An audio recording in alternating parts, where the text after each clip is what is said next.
start charging our cases. We've got 200 rounds all primed. I've got my RCBS powder uniflow meter here. I've got Ogden tight group.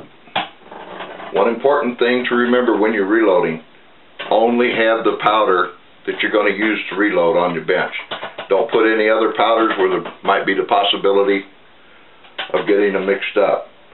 Here's one of the advantages of, I don't know how you can see that, about wearing a latex glove. That's just from handling the case. Even though I run them through a vibrator, you still get a bunch of stuff, so. Alright, here we go. I always check for the first 5 to make sure my setup's good. I'm using a PAC digital scale.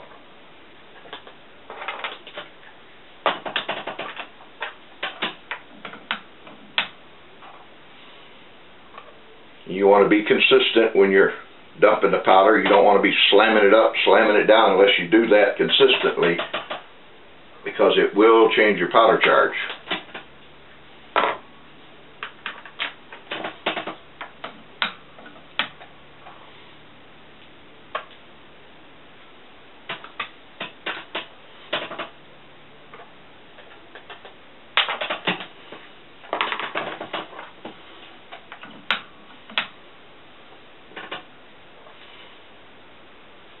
Okay,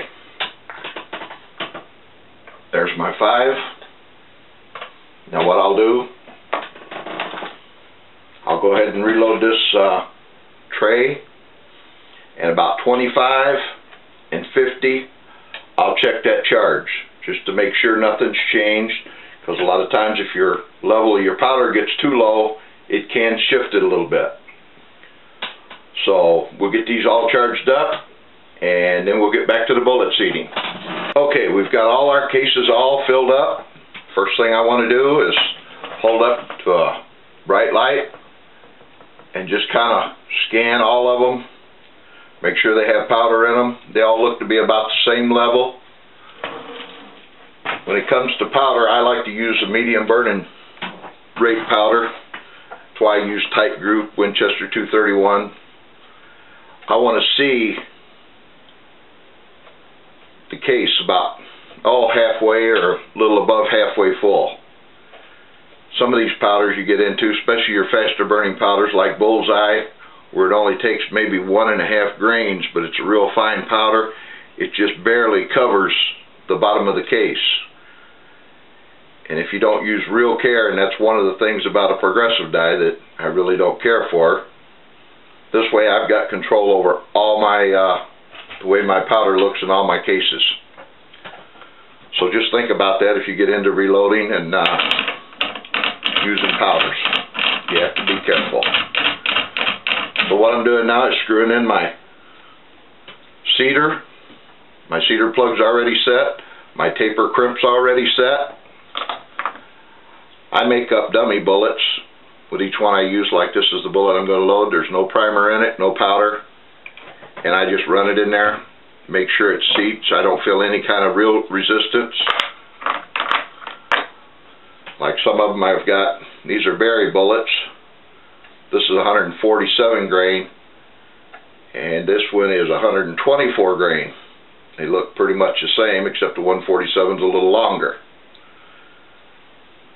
I don't know if you can see these real good or not. These are a cast bullet, but they have a copper plated. They're full metal jacket, but it's not like you would buy a regular jacketed bullet. These are cast bullets with just a copper plating on them.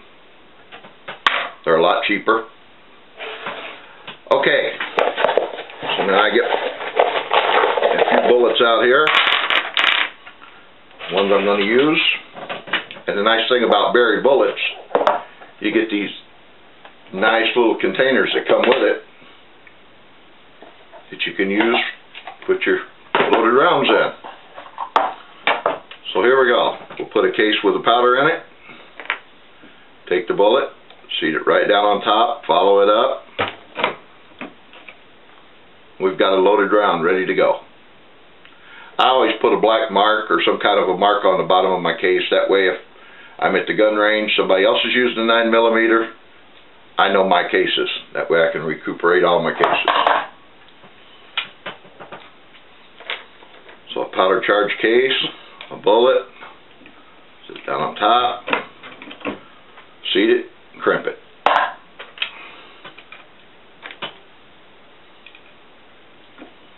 Now some people may have a little different way of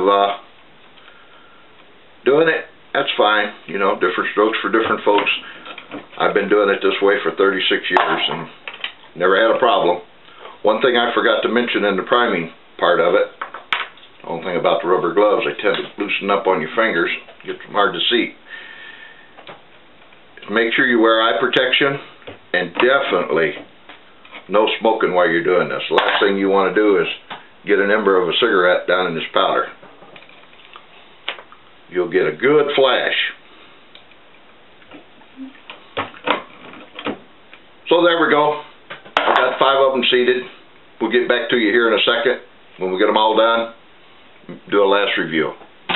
Everybody, we're got the finished product here. We've got 200 rounds, 9mm, 124 grain cast, all ready to go for shooting. Got 4.2 grains of tight group in it with a Federal 100 small pistol primer, 124 grain cast bullet from Coyote Bullets. One of the questions is, why do you reload? Well, of course, it's a hobby. You can tailor-made a special load to your gun, and of course, cost. Somebody said, well, how much do you save when you reload? Well, I just did a little jogging down here, and for 200 rounds that I just loaded up, other than my time, it cost me $22.42 for 200 rounds of ammo. Usually, you can catch them on special, regular jacketed bullets, around $10 for a box, so you're looking at roughly saving pretty much about 50% anytime you reload. Of course, you get into some of your jacketed bullets, like Barnes, you only get 50 bullets in a box of those to reload, and they're around 20 bucks. Where you go with Hornady or Spear, or you can get 100 rounds of 9mm, anywhere from $15 to $20 for 100 rounds. So if you use a regular jacketed bullet, your price does go up some. But it's a hobby if you got time. You know, I'm retired, so I do have some time. And from start to finish, when I started videoing this morning, it took me an hour and a half, but I had to make a pit stop, and then the dog decided he had to have a pit stop too. But it's a fun thing to get into, especially if you shoot a lot. Definitely saves you money. Of course, you're in the tax bracket that President Obama wants to tax you up into $250,000 or more for you and your wife. I guess you don't have to worry about cutting corners on your bullets, so buy all the factories you want. You're on a fixed income like I am, you kind of save where you can. Of course, like I said, I've been doing this since 1976, just for cost efficiency. But I hope you enjoyed the video. I hope it helped you. Please do not try this load. Excuse me. Please do not try this load in your gun without first starting out lower. I started out at 3.4 and worked up to this load. This is a max load, so I don't recommend you starting, just going there to your loading bench and loading some of these up and try it. Start out lower and work your way up, checking for signs of pressure. Once again, I hope you enjoyed this video. Hope it helped you, give you a little insight on reloading. Thank you for watching. God bless America, and God bless our armed forces, past and present. Thanks.